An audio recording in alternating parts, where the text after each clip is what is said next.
बिस्मिल्लाहिर्रहमानिर्रहीम। हमने ना अब बात करनी है एब्डोमिनल ईसोफेगस के बारे में। तो एब्डोमिनल ईसोफेगस का सबसे पहले हमने बताना है कि ये 1.5 सेंटीमीटर्स का ओवरऑल होता है। तो तुम्हें जो ये नज़र आ रहा है ना, इतना वाला पार्ट ये एब्डोमिनल ईसोफेगस है, ठीक है। इधर से लेके और फिर हम वैसे बेसिकली इधर देखो तो यहाँ से लेके यहाँ तक 1.5 सेंटीमीटर का ये पूरा हमारे पास एब्डोमिनल ईसोफेगस आ जाएगा। It is the site of portosystemic anastomosis. वो मतलब आगे तुम पढ़ोगे तो तुम्हें वो सही से उसका अंदाज़ा होगा। फिर हमारे पास जो ईसोफेगस है वो एब्डोमेन को एंटर करता है। यहाँ पर ईसोफेगियल ओपनिंग होती है, ठीक है, T10 के लेवल के ऊपर, मतलब ये डायफ्राम रखा हुआ ऊपर, और ये हमारे पास यहाँ पर ना T10 की ओपनिंग होती है यहाँ पे डायफ्राम की, ठीक है। वहाँ से जो है ये एब्डोमेन के अंदर आता है ईसोफेगस, और फिर हमारे पास आ जाएगा कि ये एक्सटेंड करता है till the cardiac end of the stomach, ठीक है।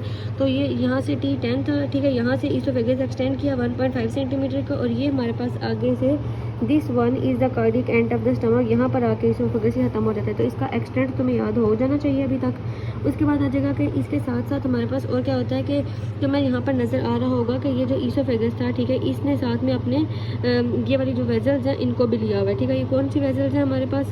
तो ये हमारे पास एंटीरियर एंड पोस्टीरियर, ये जो डॉटेड लाइन है ये पोस्टीरियर, और दूसरी वाली हमारे पास कौन सी है? एंटीरियर, ठीक है। ये हमारे पास जो है वो गैस्ट्रिक नर्व्स हैं, ठीक है, और इनके अंदर राइट गैस्ट्रिक वेगल फाइबर्स होते हैं और लेफ्ट गैस्ट्रिक वेगल फाइबर्स होते हैं। वेगल नर्व जो होती है ना, वो इसको पैरासिम्पैथेटिक इनर्वेशन दे रही होती है, ठीक है।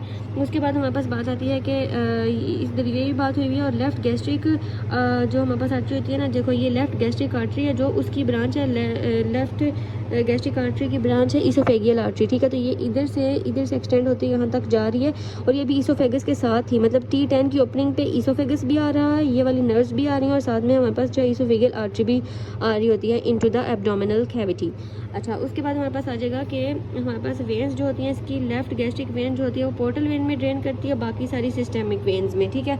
अब हमारे पास इसकी आ जाएंगी चीज़ें कि ये हमारे पास T10 का लेवल था, और यहाँ से लेके यहाँ गैस्ट्रिक एंड तक हमारे पास जो है वो ईसोफेगस है, ठीक है। और ये हमारे पास लिवर का जो लेफ्ट लोब है वो इसके पोस्टीरियरली, लाइक ये तुम कह लो कि वो उसकी लेफ्ट साइड पे जा रहा होता है, और फिर ये जो लेफ्ट क्रस्ट ऑफ डायफ्राम है वो भी इसके पोस्टीरियरली प्रेजेंट होगा, ठीक है। और ये T11 तक हमारे पास जो है वो ईसोफेगस T10 से T11 तक ये जा रहा है। It opens in the stomach at the level of T11। और ये देखो, ये तुम्हें गौर से देखना पड़ेगा कि ये वाली जो लाइन लगाई हुई है ना, ये मीडियन प्लेन की लाइन है, ठीक है, ये वाली। तो इससे 2.5 सेंटीमीटर टुवर्ड्स द लेफ्ट, मतलब ये वाली राइट साइड होती है और ये वाली लेफ्ट साइड होती है, ठीक है। ये वाली हमारे पास कौन सी होती है? लेफ्ट साइड, और फिर यहाँ पर जो है towards the left 2.5 centimetre towards the left of the median line हमारे पास ये प्रेजेंट मतलब आके होता है प्रेजेंट, ठीक है, मतलब एंड करता है।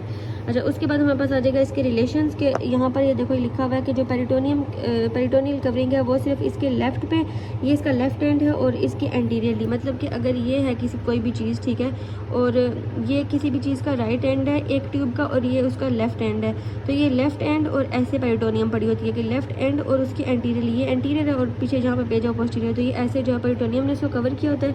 और जो राइट बॉर्डर है ना ईसोफेगस का, ठीक है, ये राइट बॉर्डर ईसोफेगस है, ठीक है।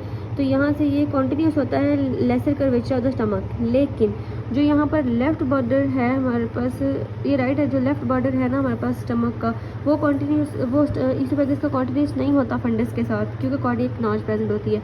यहाँ पर कार्डियक नॉच प्रेजेंट है, तो यहाँ पर लेफ्ट बॉर्डर खत्म हो गया, फिर आगे से फंडस ने स्टार्ट होना है। लेकिन जो राइट बॉर्डर है बिल्कुल कॉन्टिन्यूस होता है, उनके दरमियान कोई भी डिसकॉन्टिन्यूशन नहीं होती।